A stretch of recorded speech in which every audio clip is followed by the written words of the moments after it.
बिस्मिल्लाहिर्रहमानिर्रहीम। अस्सलाम वालेकुम दोस्तों, कैसे हैं जनाब? ठीक ठाक है, से तभी ठीक है। दोबारा से हाजिर हूँ गोल्ड के रेट, गोल्ड के एनालिसिस, मज़ीद आने वाले दिनों में गोल्ड की क्या स्ट्रैटेजी बनी जा रही है इससे पहले से कंप्लीट इन्फॉर्मेशन दूंगा।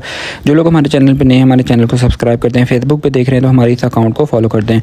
तो जनाब इंटरनेशनल मार्केट के हवाले से बात करेंगे, गोल्ड के रेट के हवाले से बात करेंगे, गोल्ड का अगला सिनेरियो क्या बनने जा रहा है, मार्केट का ट्रेंड इस वक्त डाउन साइड की तरफ है या अप साइड की तरफ है, सारी बातें करेंगे।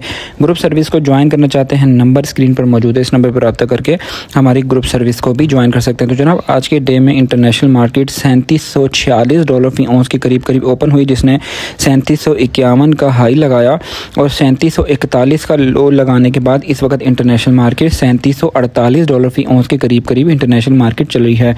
आज अगर इसकी सपोर्ट की बात करें तो आज इसकी सपोर्ट बनती है 3720, 3725 और 3715 इसकी सपोर्ट बनती है, जबकि इसकी रेजिस्टेंस बनती है 3760, 3765 और 3770। इन लेवल्स पे अगर मार्केट जाती है तो मार्केट को हम एज्यूम करेंगे कि मार्केट अपसाइड की तरफ है। अगर मार्केट 3740 को ब्रेक करती है 3730 और 25 के लेवल पे, जैसे कि कल इंटरनेशनल मार्केट गई थी और अपनी इसने सपोर्ट बना के दोबारा से मार्केट ने सस्टेन लिया और मार्केट ऊपर आके जो ना मार्केट ने रात की क्लोजिंग भी इसने ऊपर की तरफ दी और इस वक्त ऊपर सुबह के टाइम इसने मार्केट ने ओपनिंग के साथ भी मार्केट अपसाइड की तरफ है। मार्केट की अगर बात करें, ओवरऑल ट्रेंड की बात करें तो मार्केट का जो ट्रेंड है वो डाउन साइड की तरफ है। मार्केट डाउन साइड की तरफ जाती है लेकिन एक्सेप्ट नहीं कर पाती है, ठीक है। कल कुछ ऐसी खबरें भी आ गई थी जिसकी वजह से जो ना खबर की वजह से मार्केट दोबारा से अपसाइड की तरफ आ गई। वो खबर क्या थी कि वो रशिया के कुछ एरोप्लेन थे जिन्होंने नेटो के किसी कंट्री में जो ना इंटर हुए और उन्होंने कोई ऐसा कुछ किया नहीं, लेकिन वो बस एक खबर थी। उस खबर की वजह से इंटरनेशनल मार्केट के अंदर इजाफा हुआ, लेकिन ऑल ओवर देखा जाए तो डोमेस्टिक लेवल पे भी गोल्ड की प्राइसेस के अंदर कमी हो गई है। 4 लाख के रेट को टच करने के बाद गोल्ड की प्राइसेस दोबारा से 4 लाख के करीब नहीं गई।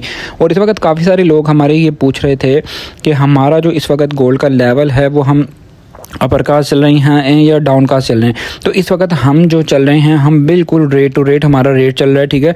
इस वक्त ना हम अपर कास्ट हैं और ना हम डाउन कास्ट हैं। तो यहाँ पर मेरी जो सजेशन है, मेरी जो एक असेसमेंट है, मैंने आपको ये बताया था कि 396 के ऊपर हमने जो है ना सेलिंग करनी है और सेलिंग करने के बाद जो है वो हमने कल इंशाल्लाह ग्रुप में अपने जितने भी व्यूअर्स थे उनको हमने बताया था कि कल कुछ अपनी बाइंग कर सकते हैं, 25 से 30% दोबारा से बाइंग कर सकते हैं। फिर हम देखेंगे कि मार्केट अगर आज के डे में हमें 3760, 3770, क्योंकि काफ़ी सारे आज शहर तो बंद होते हैं, लेकिन जिन लोगों के पास आज टाइम मिले, अच्छा रेट मिले, तो यहाँ पर आज मेरी सजेशन के मुताबिक यहाँ पर कुछ ना कुछ गोल्ड को निकालना बनता है प्रॉफिट टेकिंग के हवाले से, ठीक है। तो ये वो लोग हैं जिन लोगों के पास पुराना सोना है और अच्छी एक उनको हैंडसम अमाउंट में प्रॉफिट हो रहे, वो लोगों को मेरी सजेशन है कि यहाँ पर कुछ ना कुछ निकालें और फिर हम मार्केट को देखेंगे। जो अगला नेक्स्ट जो रेट कट होना है उस रेट कट से पहले मार्केट जो है ना अपने आप को स्टेबल करेगी, मार्केट एक अच्छी रिट्रेसमेंट लेगी और रिट्रेसमेंट की सूरत में हम जो है ना बाइंग की तरफ जाएंगे। ऑल ओवर अगर बात करें, जो अगर आपको समझ नहीं आती है किसी भी किस्म की तो आप अपने गोल्ड को ज़्यादा मत छेड़ें, गोल्ड अपने पास रखें, 100% गोल्ड रख लिया करें जब आपको समझ ना आ रही हो कि हमें यहाँ पर क्या करना चाहिए। क्योंकि जो अगर रेशो देखा जाए गोल्ड की बढ़ने की और कम होने की, तो बढ़ने की रेशो ज़्यादा होती है बनिस्बत इसके कि गोल्ड की प्राइसेस डाउन साइड की तरफ जाएं। अगर थोड़ी सी मैं आपको मिसाल देता हूँ समझाने के लिए, 3,25,000 का रेट था, 3,25,000 का रेट दोबारा से नहीं आया, ठीक है। आज हम समझते हैं कि वो रेट हमें मिलता तो हम उसमें बाइंग कर लेते, लेकिन जो रेट होता है उस वक्त हम समझ रहे होते हैं कि महंगा रेट है। जैसे आज अगर रेट है 396, 393, ठीक है, ये रेट चल रहा है, तो हमें ये लग रहा है कि आज सोना बहुत ज़्यादा महंगा है, लेकिन आज से 1 साल बाद हम सोच रहे होंगे यार हमें इसी रेट पे हमें हमारे पास पैसे भी थे, सब कुछ, तो हम सोना ले लेते और आज हमारा सोना महंगा हो जाता। तो इसलिए लॉन्ग टर्म की इन्वेस्टमेंट के लिए, जो आप लोग लॉन्ग टर्म में इन्वेस्टमेंट करना चाहते हैं, उन लोगों के लिए अच्छी अपॉर्चुनिटी है कि वो यहाँ पर गोल्ड को ख़रीद के रख लें। लेकिन मेरी एक अपनी अंदाज़ा, एक अपनी असेसमेंट है कि लॉन्ग टर्म के लिए थोड़ा सा वेट कर लें। 1-2 हफ्ते के अंदर अंदर आपको इंटरनेशनल मार्केट के अंदर एक बड़ी कमी आपको नज़र आएगी। तो आज की जो गोल्ड की प्राइसेस हैं वो आपसे डिस्कस करते हैं। आज की तारीख में सोने की प्राइस है 3,97,000 रुपये पीस की प्राइस है। पठूर की प्राइस है 3,93,000 रुपये। 22 कैरेट फी तोले का रेट है 3,63,916 रुपये। 21 कैरेट फी तोले का रेट है 3,47,300 रुपये। चांदी का इस वक्त फ़ी तोला रेट है 5,950 रुपये चांदी का फ़ी तोला रेट है। इंटर बैंक में डॉलर का रेट है 281.35 पैसे। स्टॉक मार्केट इस वक्त चल रही है 1,61,700 पॉइंट्स के ऊपर स्टॉक मार्केट चल रही है।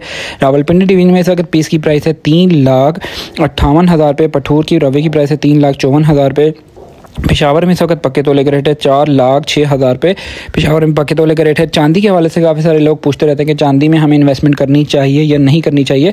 तो देखें, चांदी जो है वो इस वक्त ऑल टाइम हाई चल रही है, ठीक है। गोल्ड की मार्केट ऊपर जा रही है और नीचे भी आ रही है, रिट्रेसमेंट लेती है, लेकिन चांदी की मार्केट जो है वो 3434 से इस वक्त मार्केट चल रही है 45, ठीक है। ये इसमें तकरीबन कह लें कि 1 से 2 माह के अंदर अंदर मार्केट इतनी बढ़ गई है चांदी की, और डोमेस्टिक लेवल पे भी चांदी अपर कास्ट चल रही है। लेकिन आप इस अपर कास्ट को मत देखें, आपने इन्वेस्टमेंट करनी है 10%। मैंने आपको बताया हुआ 10% आप इसमें इन्वेस्टमेंट कर सकते हैं, ईजिली कर सकते हैं। अगर कोई ज़्यादा भी करना चाहता है तो वो उसके लिए भी वेल एंड गुड है, क्योंकि आने वाले वक्तों में 1 से 2 सालों में चांदी का रेट डबल आपको नज़र आएगा, और इसी साल के एंड के अंदर अंदर आप देखना कि 8,000 रुपये तकरीबन जो है ना चांदी का रेट हो सकता है।